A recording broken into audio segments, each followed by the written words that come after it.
Hello, everyone, and welcome to another episode of Environmental Justice Now.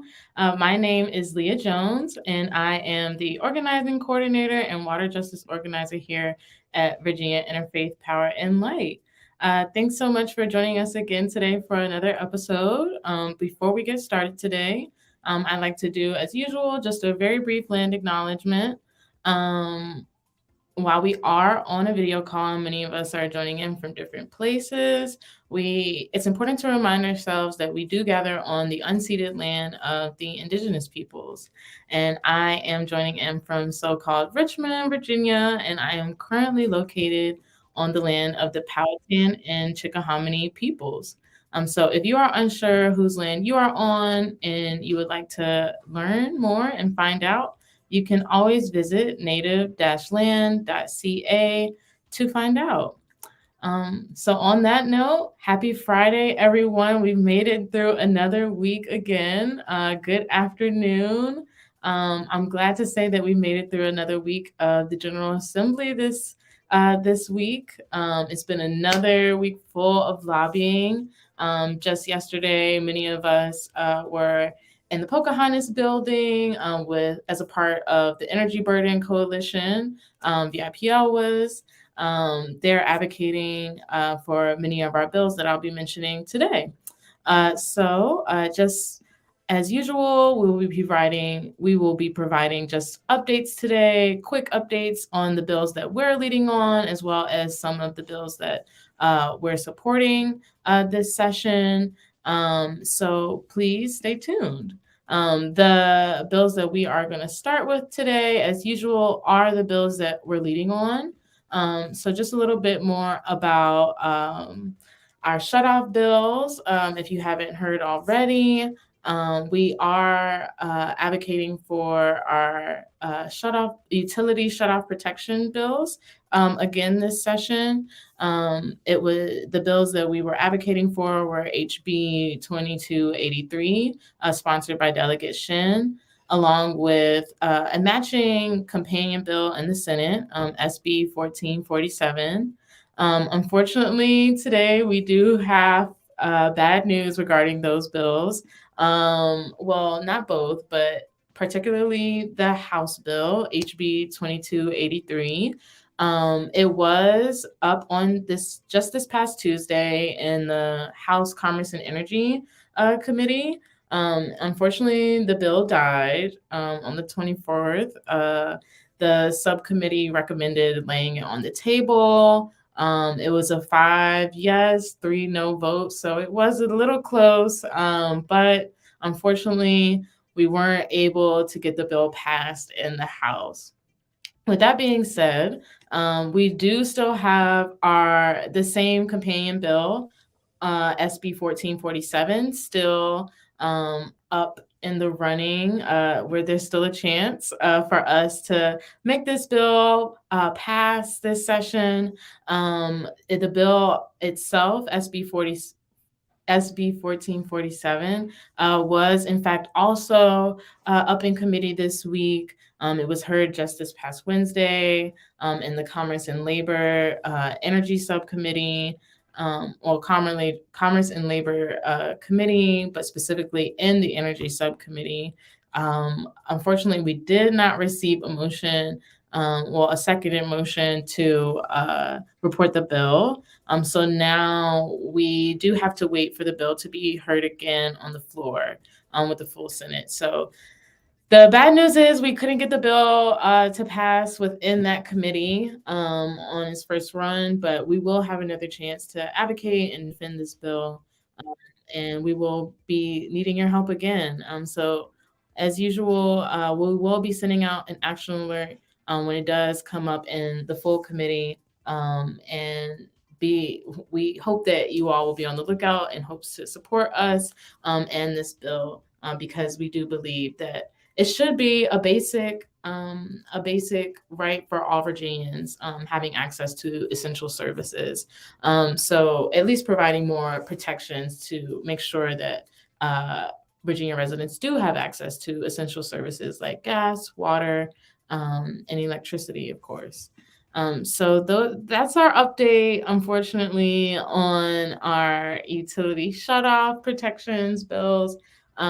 We are hoping to report some good news next week, but we shall see. Be on the lookout for when we expect this to go to full committee. Moving on to another bill that we're leading on this session, our comprehensive planning bill. Last Friday, we were able to share with you all that the House bill version of this legislation did die last Friday. However, the good news is about this Senate bill that is sponsored by Senator McClellan, this comprehensive planning, healthy community strategies bill, did pass in the Senate, actually. It was heard just this past week on the 26th in the Senate Committee on Local Government and passed. It passed the Senate with 25 yeses and 15 noes. So it was actually read the third and final time with that number, 25 yeses, 15 noes, which is a great win. And we're really happy about that. We'll have to see what crossover brings. There was a simple substitution that was made in this bill, but it was a very small substitution with just literally a one-word change in regards to neighborhoods. But the good news is the bill was able to get passed. So, woo! Progress. Shouts out to us and everyone who's been supporting this bill and everyone's great work. Like I said, we shall see what's in store when it's time for crossover in the coming weeks. So moving forward, the great news is we have other bills that we are supporting that I mentioned just earlier that we were lobbying for even yesterday. We do expect that a bill is going to be upcoming in committee, HB 1604, Virginia Electric Utility Regulation Act, Regulation of Rates. So this bill we are supporting alongside in coalition with some of our other advocacy partners. And the bill was initially heard on the 6th, just earlier. Well, I'm sorry, I misspoke. I misspoke. The bill has not been heard yet, but we are expecting this bill to come up very soon. Thanks, James. Thanks, James, for the great comment. We are expecting this bill, HB 1604, to come up in committee in the upcoming weeks, either on a Tuesday or a Thursday. We are not specifically sure just yet, but Delegate Byron is the chair of this committee. So if you, in fact, are a constituent of Delegate Byron, it would be great if you could speak up and share the importance about this bill, HB 1604, addressing Virginia electric utility regulations, basically making things meaning our energy more affordable and accessible for Virginians. Emphasis on affordable, especially with everything that we've seen with increasing electricity rates over the past couple of years. This bill could be very impactful, right? So HB 1604, be on the lookout. And of course, as usual, we are supporting other bills. However, that's the bill that we would like to highlight in regards to the bills that we're supporting this week. As usual, you can always find the rest of the bills that we're supporting on our GA webpage, our VIPL GA webpage for the year 2023. Everything is there in our updating document. You can find our long list of bills that we are supporting and advocating for this session. So in addition to the bills that we're supporting, we're of course always looking out for bad bills, bills that are working against the progress that we've made and are hoping to continue this session. Last week, I was able to share a bit more about, or I guess rather flag, a bill, SB 1001, that was sponsored by Senator Stewart. This bill particularly addressed RGGI and repealed the Clean Energy and Community Flood Preparedness Act that was created as a result of the Regional Greenhouse Gas Initiative. So the good news is that this bill was actually heard just this past week as well, actually at the same time as our shutoffs bill.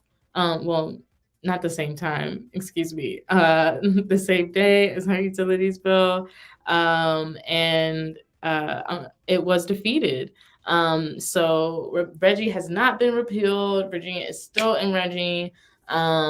And the specific statistics of that vote, like I said, we voted, or the committee voted on just the 24th this past week, and was passed by indefinitely in the Agriculture, Conservation, and Natural Resources Committee, with 8 yeses and 6 noes and just 1 absence.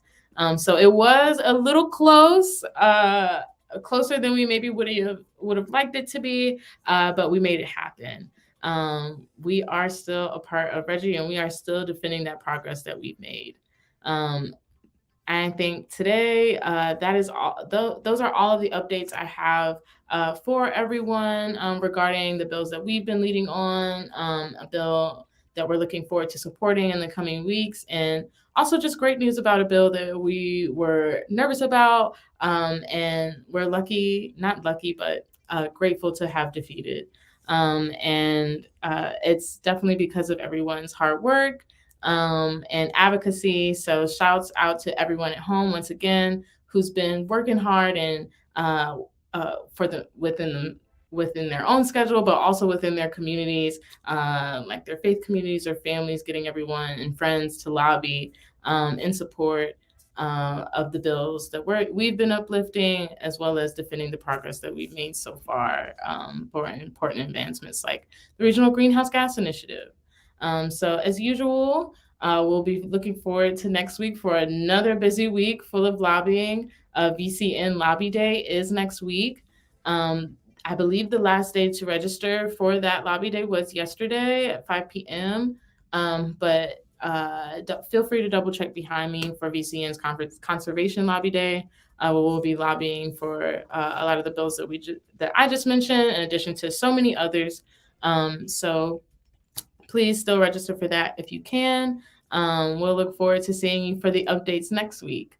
And as usual, if you would like to keep up with us at VIPL, you can always join our supporters list. You can find that link there. We'll be putting it in the comments shortly. And if you would like to hear a bit more about GA and specific details regarding the bills that we are supporting and looking to, advocate on that week, we do have a weekly GA call happening every Monday as well, that everyone can join at this link. It is a brief call, 6:30 on Mondays, where you can get the scoop from us, chat, and take action right then and there on the call. So if you're able to join us for 30 minutes on Monday at 6:30, please do so, and we look forward to seeing you. Thank you again, everyone, for tuning in and for your advocacy. None of this would be possible without you. And yes, we look forward to seeing everyone next week, and stay tuned for more updates. Thanks, everyone. Have a great weekend. Bye.